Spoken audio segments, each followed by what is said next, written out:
అపోస్తుల కార్యాలు 10వ అధ్యాయంలో ప్రభుని ఎరగక ముందర కొర్నేలిలాగా మన అందరం ఉన్నాం, కానీ ప్రభుని ఎరిగిన తర్వాత కొర్నేలిలాగా ఉండటం అనేది, ఎరగక ముందరే ఆయన అలా ఉన్నాడంటే ఎరిగిన తర్వాత ఏ విధంగా ఉండుంటాడు అనేది మనం ఆలోచన చేయాలి. ఈయన గురించి ఇలా చెప్తున్నాడు. మొదటి వచనంలో 2 వచనాల్లో చూస్తే, ఇటలీ పటాలం అనబడిన పటాలములో శతాధిపతి అయిన భక్తిపరుడు ఒకడు కైసరేలో ఉండెను.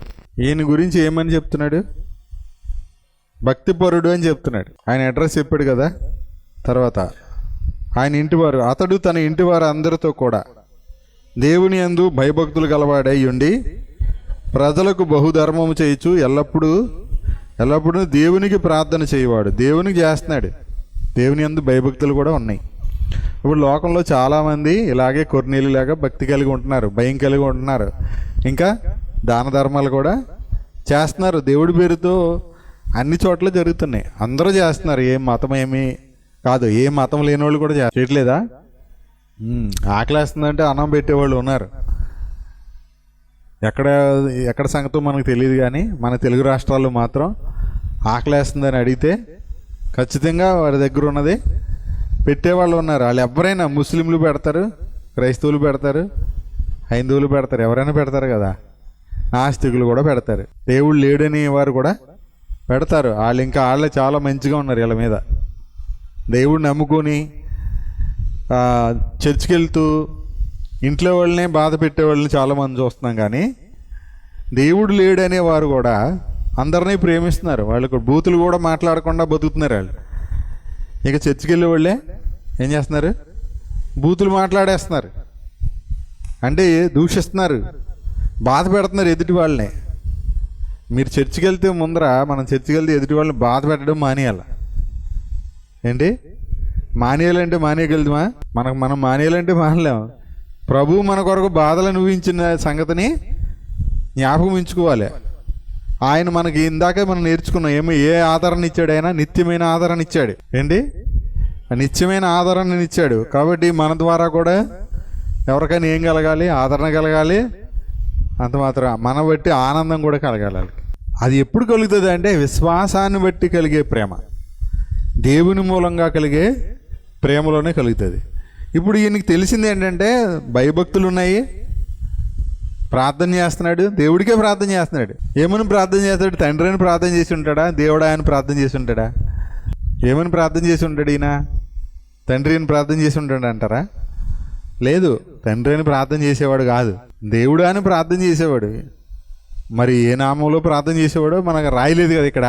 అంటే యేసు ప్రభువుని రక్షకుడుగా స్వీకరించే వరకు కూడా ఎవరు కూడా తండ్రి అని పిలవలేరు. యేసే క్రీస్తు అని నమ్మకపోతే దేవుణ్ణి తండ్రి అని పిలవలేరు. యేసే క్రీస్తు అని నమ్మితే, విశ్వాసం వల్ల హృదయం పవిత్రమైతే, ఆ పవిత్రపరచబడిన హృదయంలోకి ఎవరు వస్తారు? పరిశుద్ధాత్ముడు వస్తాడు. కాబట్టి ఆ పరిశుద్ధాత్మ కలిగిన వారు ఏమని పిలుస్తారు? దేవుడిని తండ్రి అని పిలుస్తారు. నాలో పరిశుద్ధాత్ముడు ఉన్నాడు అనడానికి రుజువు ఏంటంటే తండ్రి అని ప్రార్థించటం. మీరు మౌనంగా అలా ఉంటే మీలో ఉన్న ఆత్మ సంతోషించడు, దుఃఖపడతాడు. తద్వారా మీరు కూడా మనం కూడా ఎలా ఉంటాం? దుఃఖంలోనే గడిపేస్తూ ఉంటాం. ఎందులోనూ మనశ్శాంతి ఉండదు మనకి. మనుషులు మనల్ని బాధ పెట్టినా మనం ఆదరించబడాలంటే మనలో ఉన్న పరిశుద్ధాత్ముడు మనలో ఉన్న క్రీస్తుని గురించి మనకు చెప్పాలి. మన జీవమైన క్రీస్తు, మనకు ప్రేమైన క్రీస్తు, మనకు జ్ఞానమైన క్రీస్తు, మనకు నీతి అయిన క్రీస్తు గురించి పరిశుద్ధాత్ముడు మనకు చెప్పాలి.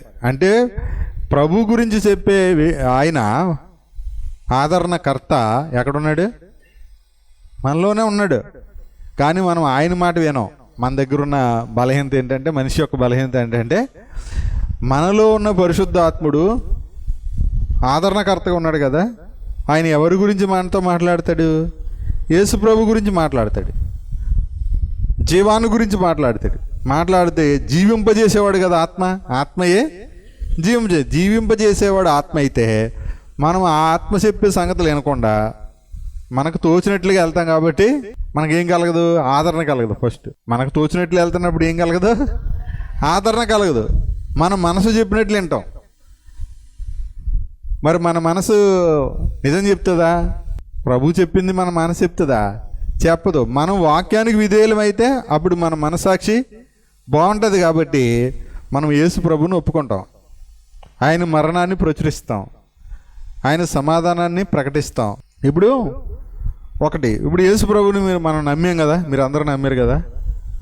ఆపద వచ్చింది, ఏం చేయాలి? వాళ్ళకి ఫోన్ చేయకూడదు, మీరే ప్రార్థన చేయొచ్చు.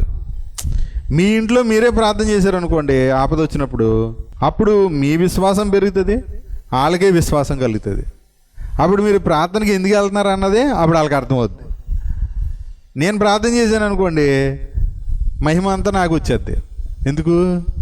ఇప్పుడు జరిగేది అదే, దోపిడీ అంతా అలాగే జరుగుతుంది. పాస్టర్ గారు ప్రార్థన చేశారు, దేవుడు బాగు చేశాడు. అంటే పాస్టర్ గారు ప్రార్థన దేవుడు వింటాడని ఒక అమాయకత్వంలోకి, ఒక అజ్ఞానంలోకి, ఒక మోసంలోకి క్రైస్తవులందరూ వెళ్ళిపోతున్నారు. కానీ యేసుక్రీస్తు నామం మీకు ఇచ్చాడు కదా, ఆయన నిన్ను నన్ను ప్రేమిస్తున్నాడు కదా, నీ ప్రార్థన కూడా వింటాడు కదా. వింటాడని తెలిసినప్పుడు మన ఇంటి వారి దగ్గర ఏం చేయాలి? ఆపదలో వచ్చినప్పుడు, కష్టం వచ్చినప్పుడు మనమే మోకరించి ప్రార్థన చేయాలి. మన ప్రార్థన వాళ్ళు వింటారు. అదే టైంలో ప్రభు వింటున్నాడు, మనం చెప్తుంది ప్రభుతో, వాళ్ళతో కాదు. అప్పుడు ప్రభు కార్యం చేసాడు అనుకోండి, మన కూడా వచ్చేస్తారన్నమాట వాళ్ళు. మీరు ప్రార్థన చేస్తే వాళ్ళు తొందరగా మారతారా? నేను ప్రార్థన చేస్తే తొందరగా మారతారా? అంటే మీరు ప్రార్థన చేస్తేనే మారతారు. అందుకని నేనేదో నా దాసులుగానో నా చెప్పి చేతల్లో ఉంచుకోవడానికి నేను చెప్పట్లేదు వాక్యం. మీరు విశ్వాసంతో ప్రార్థించాలి. అసలు దేవుడు మనకిచ్చిన ధైర్యమే అది, అవునా? ఆయనను బట్టి మనకు కలిగిన ధైర్యం ఏంటి? మనం ప్రార్థన చేస్తే ఆయన వింటాడని, మనం చెప్పుకుంటే ఆయన వింటాడని. వినడంటే ధైర్యం ఎక్కడిది? కాబట్టి నేను చెప్పే ధైర్యం కాదు, మనుషులు చెప్పే ధైర్యం కాదు. కానీ ముందు మనం ఏం చేస్తాం? ఫస్ట్ మనుషులకు ఫోన్ చేసేస్తాం గబగబా. అది ఎవరైనా, ఇంట్లో వాళ్ళు అయినా సరే చెప్పాలి, చెప్పొద్దా? ఎవరైతే తొందరగా యాక్షన్ తీసుకుంటారో, ఎవరైతే మన వాళ్ళకే చెప్తాం. చూడండి విచిత్రం, మనల్ని ఎవరు పట్టించుకుంటారో వాళ్ళకే కదా చెప్తాం. కాబట్టి దేవుడి దగ్గర మన ధైర్యం ఏంటంటే ఆయన నా మాట వింటాడు అనేది కావాలి. యోహాను రాసినటువంటి మొదటి పత్రికలోనే ఈ మాట ఉంటుంది. 5వ అధ్యాయం 13వ వచనంలో 14-15 వచనాలు. ఫస్ట్ మన స్థితి 13వ వచనం ఏంటంటే, దేవుని కుమారుని యందు విశ్వాసం ఉంచి మీరు నిత్య జీవము గలవారు. అంటే ఏంటి? ఇది మన స్థితి. అంటే ఇప్పుడు ఉంది, నా దగ్గర ₹1,00,00,000 ఉన్నాయి. ఇప్పుడు నా స్థితి ఏంటి? నేను కోటీశ్వరుణ్ణి అనే స్థితి కలిగి ఉన్నాను. ఓకేనా? ఇది అర్థమైంది మీకు? అలాగే యేసు ప్రభునందు విశ్వాసం ఉంచేవాడు ఏముంది? నిత్య జీవం ఉంది. ఇప్పుడు నా స్థితి ఏంటి? జీవం కాదు, నిత్య జీవం. ఏంటి? నిత్య జీవంలో మరి మనకి అంతే. తర్వాత ఏమన్నాడు చూడండి, తెలుసుకోవాలి, మీరు గలవారని మీరు తెలుసుకున్నట్లు ఈ సంగతులు రాస్తున్నాను. అంటే మీకు తెలిసిందా తెలియలేదా? మరి తెలిస్తే ఏం చేస్తారు మీరు? నీలోనే నిత్య జీవం ఉంది, జీవం కాదు. ఇప్పుడు ఇంతకు ముందు జీవం ఉంది అనుకో, ఇప్పుడు ఏముంది? నిత్య జీవం ఉంది. అది తెలిస్తే మీరు ఏం చేస్తారు? వెంటనే ఆయనను బట్టి మనకు కలిగిన ధైర్యం ఏదనగా నిత్య జీవం నీలో ఉందని నీకు తెలిస్తే నీకు ధైర్యం వచ్చేది. ఎవరిని బట్టి ధైర్యం? ఆయన బట్టి. ఆయనలోనే నిత్య జీవం ఉంది కదా. మనలో నిత్య జీవం ఉంది, మనం నిత్య జీవం గలవారము, మన ఆస్తి గలవారము, కృపా మహదైశ్వర్యము, దేవుని మహిమైశ్వర్యం గలవారము కదా. క్రీస్తు అనే ఐశ్వర్యం కలిగి ఉన్నాము. దీన్ని ఒక మాటలో చెప్పాలంటే ఇది నిత్య జీవం గలవారం అన్నాడు కదా. మరి మనలో ఉన్న జీవం, నిత్య జీవం, మనం ఇతరుల కొరకు ప్రార్థన చేస్తే వాళ్ళకు కూడా దొరకదా? దొరుకుతుంది. అదే చెప్తున్నాడు. ఆయనను బట్టి మనకు కలిగిన ధైర్యం ఏదనగా ఆయన చిత్తానుసారంగా మనం ఏమి అడిగినానో ఆయన మన మనవి ఆలకిస్తాడు అన్నదే మన ధైర్యం అంట. నా ప్రార్థన ఆలకిస్తాడు, వింటున్నాడు. ఆలకిస్తున్నాడు అంటే అర్థం ఏంటి? వింటున్నాడు, అది నా ధైర్యం అని చెప్తున్నాడు. నేను మళ్ళీ దీన్ని ఒక సులభమైన భాషలో ఇంత చెప్తాను చూడండి, మీకు బాగా అర్థమవుతుంది. గ్రాంధిక భాష మీరు చాలా కష్టపడుతున్నారు. దేవుని దగ్గర మనకున్న ధైర్యం ఇదే. ఏంటది? ఆయన చిత్తానికి అనుగుణంగా అంటే ఏంటి? దేవునికి ఇష్టంగా అడిగేది ఎవరికి ఇష్టం అవ్వాలి? మన మనసుకి ఇష్టం కాదు. మనసుకి ఇష్టమైతే మన మనసు మనకు అబద్ధాలు చెప్తుంది. ఇక్కడ అన్నాడు, దేవుని చిత్తానికి అనుగుణంగా మనం ఏది అడిగినా ఆయన మన విన్నపం వింటాడు. ఇదే మన ధైర్యం. మన ప్రార్థన వింటాడు. ఇదే మన ధైర్యం. ఏంటి ఇంత ధైర్యంగా ఉన్నామంటే, నా ప్రార్థన వినే దేవుడు నాకున్నాడు. అసలు ఎక్కడైనా ఈ ధైర్యమే కలిగి ఉండాలి. మనం ఎక్కడైనా పిరికితనం ఒకటే కలిగి ఉంటాం. ఎవరికన్నా ఫోన్ చేసి ఏడుతాం. మనుషులకి ఫోన్ చేసి ఏడోకో, ఏడితే దేవుడి దగ్గర ఏడు. అది కూడా షార్ట్కి ఏడు. ఎందుకు? షార్ట్నే దేవుడు చూస్తాడు. మనుషుల ముందు ఏడితే ఓహోహో అంటారు. ఏమని? ఓవర్ యాక్షన్ చేసేస్తుంది, ప్రార్థన చేసేస్తుంది. ఏం చేస్తాడు చూద్దాం. వీళ్ళు దేవుడు, మీ దేవుడు నన్ను ఎందుకు అడుగుతున్నా? నీ దేవుడిని అడుగు, నువ్వు దేవుడిని నమ్ముకున్నావు కదా అంటాడు. అనరా అంటాడు. అప్పుడు మనం ఏం చేయాలి? వాళ్ళ ముందు ప్రార్థన చేయకూడదు. అప్పుడు అలా అన్నారు అనుకోండి, ముందు ప్రార్థన చేయకూడదు. ఏం చేయాలి? షార్ట్కి వెళ్ళి ఆడాలి. షార్ట్ని ఎవరున్నారు? ఎక్కడైనా ఆయన ఉన్నాడు. కాకపోతే ఇక్కడ వీళ్ళ ఆటంకం, అవిశ్వాసుల ఆటంకం, అభ్యంతరం. వాళ్ళ అవిశ్వాసాన్ని మన అవిశ్వాసంగా చేసేస్తారు. వాళ్ళ అవిశ్వాసం పక్కన ఉన్నాం అనుకోండి, మనకు కూడా ఏమవుతుంది? సిరాకేసి కోపం వచ్చేసి ఈ మురుకులు ఇంతే అని అనుకొని మనం ఏదో పెద్ద తెలివైన వాళ్ళేగా, భక్తుల్లేగా మనకు మనమే ధైర్యం చెప్పేసుకొని ప్రార్థన చేయడం మానేస్తాం. ఆడిపోతాడని. అవునా? ఇదే పోతే అదే పోతుందిలే, మనకెందుకు ఈ తలపోటు అనుకుని మనం కూడా పక్కకు పోతాం. అలా కాదు, మనం పక్కకి వెళ్ళి ఏం చేయాలి? అయితే ఇక్కడ ఇంకేం చెప్తున్నాడంటే 15వ వచనం, మనం అడిగిన విషయాలన్నీ ఆయన వింటాడు అని తెలిస్తే, మన ప్రార్థన ఆయన వింటాడు అని తెలిస్తే మనకి మనం అడిగినవి మనకు కలిగాయని మనకు తెలుసు అన్నాడు. మనం అడిగినవి అది ఆయన వల్ల మనం దొరికినవి అనే సంగతి మనకు తెలుస్తుందంట. ఈ అనుభవం మనకు అందరికీ ప్రభు దయచేయను గాక. నేను దీని కొరకు వేడుకుంటున్నాను ప్రభుని, మీరు కూడా వేడుకోండి. మనం ఏదైతే అడుగుతున్నామో అది దేవుని చిత్తానుసారంగా, దేవుని చిత్తానికి అనుగుణంగా, దేవునికి ఇష్టంగా మనం అడిగినప్పుడు ఆ ప్రార్థన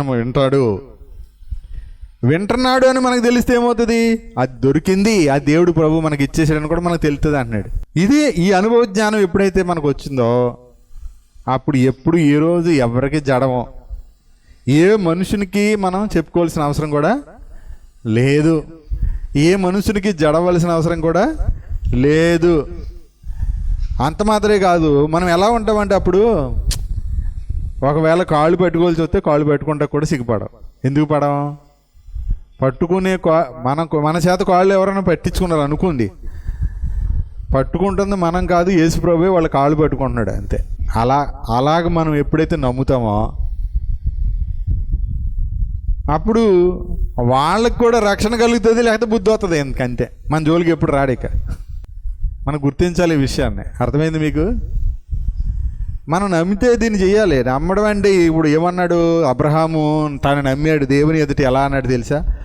లేని వాటిని ఉన్నట్టుగా పిలుస్తాడు అన్నాడు కదా. లేని దాన్ని ఉన్నట్టుగా పిలవటం. ఇప్పుడు కూడా మనం ఏం చేయాలి మరి? అంటే మనం ఏం చేయాలి? సాటికి వెళ్ళిపోయి లేని వాటిని ఉన్నట్టుగా పిలవటం అంటే ఏంటి? నమ్మితేనే సాటికి వెళ్ళి ప్రార్థన చేస్తాం, ఆపదలో ఎదురుగా ప్రార్థన చేస్తాం. ఉత్తప్పుడు సాటినే చేయాలి ప్రార్థన. కానీ ఆపదలు ప్రార్థన చేయమన్నారు అనుకో, వాళ్ళు ఏం చేయాలి? అప్పుడు వాళ్ళు ఎదురుగానే ప్రార్థన చేయాలి. ఆ ప్రార్థన చేసేటప్పుడు ఎవరితో మాట్లాడుతున్నాం? మనం దేవునితో మాట్లాడుతున్నాం, ఆ మనిషితో మాట్లాడకూడదు. ఆయనను బట్టి మనకు ఈ ధైర్యం ఉంది. ఈ ధైర్యము కలిగి అబ్బా తండ్రి అని మొరపెట్టాలి. ఏంటి? ఇట్లు ధైర్యము కలిగి అంటాడు. ఇట్లు ధైర్యం కలిగి మనము ఆయన తండ్రి అని మొరపెట్టాలి. కాబట్టి మనం ఎప్పుడైతే చాటున, అంటే మనుషులకి చాటున, ఈ వేషధారుల వలె కాదంటున్నాడు. ఎప్పుడు ప్రార్థన చేయాలి మనం మనుషుల ముందర అంటే వాళ్ళ ప్రార్థన చేయమని అన్నప్పుడు ఒకటి. తర్వాత సంఘంలో ఏంటి? సంఘంలో అంటే విశ్వాసుల మధ్య కదా. విశ్వసించిన వారు ఏం చేస్తారు? ఆమెను అంటారు కదా. అర్థమైంది మీకు? మరి లోకంలో బజారుల్లో రోడ్ల మీద ఎందుకు ప్రార్థన చేయకూడదు? చేయమన్నాడు ప్రభు? చేయొద్దు అన్నాడు. మనుషులు కనబడాలని మీరు ప్రార్థన చేయొద్దు అన్నాడు. మరి ఇక్కడ ఉన్న వాళ్ళు మనుషులే కదా అంటే, ఇక్కడ విశ్వసించిన వారు ఉన్నారు, కలిసి ఏం చేస్తారు? మనతో కలిసి ఏకీభవించి ఆమెను అంటారు కాబట్టి సంఘంలో ప్రార్థన చేయొచ్చు, స్తోత్రాలు చెల్లించవచ్చు. అలాగే ఎవరైనా లోకంలో వాళ్ళు ఇంకా ప్రభువుని ఎరగరు, కానీ వాళ్ళకి ఏదో ఆపద వచ్చింది, కష్టం వచ్చింది, బలహీనత వచ్చింది, ప్రార్థన చేయమన్నారు, అప్పుడు వాళ్ళకి వినపడేటట్లుగా మనం ప్రార్థన చేయాలి. ప్రార్థన ఎవరికి చేస్తున్నాం? దేవునికి. ఎవరు వింటారని చేస్తున్నాం? ఎవరు మనవి ఆలకిస్తారని చేస్తున్నాం? దేవుడు. కార్యం చేసేది ఎవరు? దేవుడే. మనం కూడా కాదు, మనం కాదు. కాబట్టి కొర్నేలి భక్తి కలిగి ఉన్నాడు, కానీ ఆయనకి ధైర్యం లేదన్నమాట. ఏ ధైర్యం అంటే దేవుడు వింటున్నాడు అనేది లేదు. ప్లస్ ఆయనకి ఏం తెలియదంటే ఆయనకి రక్షణ లేదు, భయభక్తులు ఉన్నాయి, దాన ధర్మాలు చేస్తున్నాడు. లోకంలో కూడా ఇది జరుగుతున్నాయని చెప్పాను కదా. అయితే అందుకనే అంటున్నాడు, దేవదూత కనిపించింది 3వ వచనంలో 10వ అధ్యాయం. పగలు ఇంచుమించు 3 గంటల వేళ దేవుని దూత అతని దగ్గరకు వచ్చి కొర్నేలి అని పిలుచుట దర్శనమందు తేటగా అతనికి. అతడు దూత వైపు తేరి చూచి భయపడి, ప్రభువా ఏమని అడిగాను. అందుకు దూత, నీ ప్రార్థనలను నీ ధర్మకార్యములు దేవుని సన్నిధికి జ్ఞాపకార్థముగా చేరినవి, కాబట్టి ఇప్పుడు నీవు యొప్పేకు మనుషులను పంపి పేతురును మారు పిలగల సీమోనును పిలిపించము అని దేవదూతతో వర్తమానం ఎవరి దగ్గరికి వచ్చింది? కొర్నేలి దగ్గరికి వచ్చింది. మీరు ఎప్పుడైనా ఇలాగా అడిగారా? నేను అడుగుతున్నాను. నా దగ్గర కూడా ఏదో రోజు దేవదూత రావాలని. ప్రభు స్వరము మీకు వినపడదు, మీకు ధైర్యము కలగదు, నీరసమైతే వస్తుంది. అంటే క్షయమైపోయి ఆహారం తినడానికి వెళ్ళటానికి కష్టపడిపోతాం, కానీ తొందరపడిపోతాం, కానీ అక్షయ ఆహారం స్వీకరించేటువంటి ఆ మనసు ఉండదన్నమాట. అందుకని ముందు దీన్ని బాగా స్వీకరించండి, అప్పుడు అది కూడా వంట పడుతుంది. ఇక్కడ కొర్నేలు గురించి ఒక సాక్ష్యం ఉంది. 22వ వచనం చూడండి, 21, 22. పేతురు ఆ మనుషుల యొద్దకు దిగి వచ్చి, ఇదిగో మీరు వెదకవాడను నేనే, మీరు వచ్చిన కారణం ఏమని అడిగాను. అందుకు వారు, నీతిమంతుడు, దేవునికి భయపడివాడు, యోధ జనులందరి వలన మంచి పేరు పొందిన వాడైన శతాధిపతి కొర్నేలి అని ఒక మనుషుడు ఉన్నాడు. అతడు నిన్ను తన ఇంటికి పిలువనంపించి నీవు చెప్పు మాటలు వినవలనని పరిశుద్ధ దూతల వలన బోధింపబడినని చెప్పిరి. అప్పుడు అతడు వారిని లోపలికి పిలిచి ఆతిథ్యం ఇచ్చెను. ఇక్కడ చూస్తున్నాం కదా, ఆయన గురించి మనుషులు ఇచ్చిన సాక్ష్యం, యోధజనులందరి వల్ల పేరు పొందినవాడు, ఏమని? నీతిమంతుడని, దేవునికి భయపడేవాడని, జనులందరి వల్ల ఆయన మంచి పేరు కూడా ఉంది. అప్పుడు చెప్తున్నాడు, అతన్ని ఇంటికి పిలిపించమని పరిశుద్ధ దూత అతనికి దర్శనంలో వచ్చింది, నిన్ను పిలిపించమని అని అన్నప్పుడు పేతురు గారు ఏం చేశాడు? వాళ్ళని లోపలికి పిలిచి, నిజంగా దేవుని సేవకుడు ఏం చేశాడు చూసారా? వాళ్ళు పనివాళ్ళే కదా. ఎవరు పనివాళ్ళు? కొర్నేలి ఇంటి పనివాళ్ళు. కానీ పనివాళ్ళని ఏం చేశాడు? లోపల పిలిచి ఆతిథ్యం ఇచ్చాడు. అంటే వాళ్ళు ఆ రాత్రి ఉండిపోయారు అక్కడ. ఎందుకంటే అప్పుడు వాహనాలు ఇలాగ మనలాగా బళ్ళు కార్లు లేవు కదా. అందుకని వాళ్ళు చీకటి పడింది కాబట్టి సాయంత్రం అయింది, వాళ్ళకి ఆతిథ్యం ఇచ్చి ఆ రాత్రి వాళ్ళతో ఉన్న తర్వాత పొద్దున్నే వెళ్ళి మళ్ళీ కొర్నేలి దగ్గరికి బయలుదేరారు అనమాట. అక్కడి నుంచి తర్వాత ప్రభు మనకి నేర్పిస్తాడు. కాబట్టి ఇక్కడ ఒక అతిథి మర్యాద అనేది, ఆతిథ్యం చేయటం అనేది మనకు అనిపిస్తుంది. అంత మాత్రమే కాదు, ఎవరైతే దేవుని యెడల భయభక్తులు కలిగి ఉంటారో వాళ్ళ దగ్గరికి ఖచ్చితంగా దేవుడు ఆయనకు భయపడి వారికి ప్రతి జన్మలోనూ అని చెప్తాడు. 32వ వచనం 33వ వచనంలో మనం చూసినప్పుడు అక్కడ చదవండి ఒకసారి, ఆ 10వ అధ్యాయంలోనే. ఆ దేవుడు పక్షపాతి కాడు, నిజంగా నేను గ్రహించాను అని ఎవరు చెప్తున్నారు తెలుసా? పేతురు గారు. ప్రతి జనములోనూ ఆయనకు భయపడి, అది ఆ దేవుడు ఎవరని చెప్పలేదు అక్కడ. ఎవరైతే ఏ జనంలో ఉన్నా కూడా దేవునికి భయపడి ఎవరైతే నీతిగా నడుచుకుంటారో వాళ్ళని అంగీకరిస్తాడు. అది ఇందాక మనం నేర్చుకున్నది ఏంటి? ఆయన వెతకలేదు, ఆయన కనుగొనలేదు, కానీ ఆయనే వెతికి వారు రక్షించాడు. కానీ మళ్ళీ దేవుడు పక్షపాతి కాడు అలాగని చెప్పి, నీతి ఆయనకు భయపడి, దేవుడు ఉన్నాడు, పరమాత్ముడు ఉన్నాడు, నన్ను సృష్టించిన వాడు ఉన్నాడు అని దేవుడికి భయపడి, ఆ దేవుడు ఎవరన్నా ఏం చెప్పాడా? చెప్పలేదు. దేవుడు అంటేనే మన సృష్టికర్త, మన ఉనికి కారకుడు, మనకు ఊపిరిచ్చేవాడు, సమస్తాన్ని మనకి దయచేసేవాడు, జన్మనిచ్చినవాడు. కాబట్టి ఆయన ఉన్నాడు, తన వెదకు వారికి ఫలం ఇస్తాడు అని నమ్మేవారికి ఏం చేస్తాడు? ఎదకి భయపడే వారికి నడుచుకున్న వారిని ఆయన అంగీకరిస్తాడు. అది ఏంటి? ఆయన అంగీకరిస్తాడు. అది అక్కడ మనకు కొర్నేలులో ఉన్న మంచి లక్షణం. కనుక ఆయనకి పక్షపాతం లేదు. ఆయన వెదకని వారిని వెతికి రక్షిస్తున్నాడు. అలాగని ఆయన ఉన్నాడని భయపడే వారిని కూడా ఆయన ఏం చేస్తున్నాడు? ఏ జనమైనా సరే, ఏ భాష అయినా సరే, ఎక్కడున్నా సరే ఆయనకి భయపడి ఎవరైతే ఉన్నారో వారిని అంగీకరిస్తున్నాడు, వారిని దర్శిస్తున్నాడు, వారిని రక్షిస్తున్నాడు. మంచిది. అలాగూ మనం కూడా మరి మన జనుల వల్ల, మన గ్రామస్తుల వల్ల, మన కుటుంబస్తుల వలన కొర్నేలు లాంటి మంచి సాక్ష్యము కలిగి ఉందుము గాక. అటు సాక్ష్యం ప్రభు మనకు దయచేయను గాక. ఆమేన్. పరమ తండ్రి, మీ ఘననామాన్ని బట్టి కృతజ్ఞతాస్తులు చెల్లించుకుంటూ, ఇంతవరకు తోడయ్యండి నాయన. మరి మీ ఎడల భయభక్తి కలిగి నీతిమంతుడిగా జీవించినటువంటి కొర్నేలు ఇంటికి మమ్మల్ని తీసుకెళ్ళినందుకు మీ స్తోత్రాలు నాయన. ఆయనకు లేని భాగ్యము మాకు అనుగ్రహించారు అంటారు. ప్రభుని గురించి తెలియక ముందర, పేతురు వచ్చి సువార్త చెప్పక ముందర ఆయనకి లేని భాగ్యం అంటే ఆయనకు భయభక్తులు ఉన్నాయి, కానీ ఆయన ప్రజలందరి వల్ల మంచి పేరు పొందినవాడు. కానీ మాకు ఏ మంచి పేరు లేదు. అయినా మీరు మమ్మల్ని దర్శించి నాయన మాకు మీ ఆత్మను అనుగ్రహించి నా తండ్రి సువార్తను మా దగ్గరికి పంపించి మమ్మల్ని రక్షించినందుకే స్తోత్రాలు. మాకు మీరే క్రీస్తే ధైర్యంగా ఇచ్చినందుకే స్తోత్రాలు. మీ చిత్తాన్ని బట్టి మేము ప్రార్థించినప్పుడు మీరు వింటారు అనే ధైర్యం నాయన. మనుషులు ఎదుట ఎప్పుడు ప్రార్థించాలి నాయన, రహస్యంగా ఎప్పుడు ప్రార్థించాలో మీరు తెలియచేశారు. ఎవరు రహస్యంగా ప్రార్థిస్తున్నారో వారు మాత్రమే విశ్వాసంతో వేడుకుంటున్నారని, మీరు వింటున్నారని ప్రార్థన చేస్తున్నారని, ఎవరు నమ్ముతున్నారో అవి వారికి ఖచ్చితంగా వారికి దొరికాయని తెలుసుకుంటారని జ్ఞాపకం చేశారు. మీకు స్తోత్రాలు.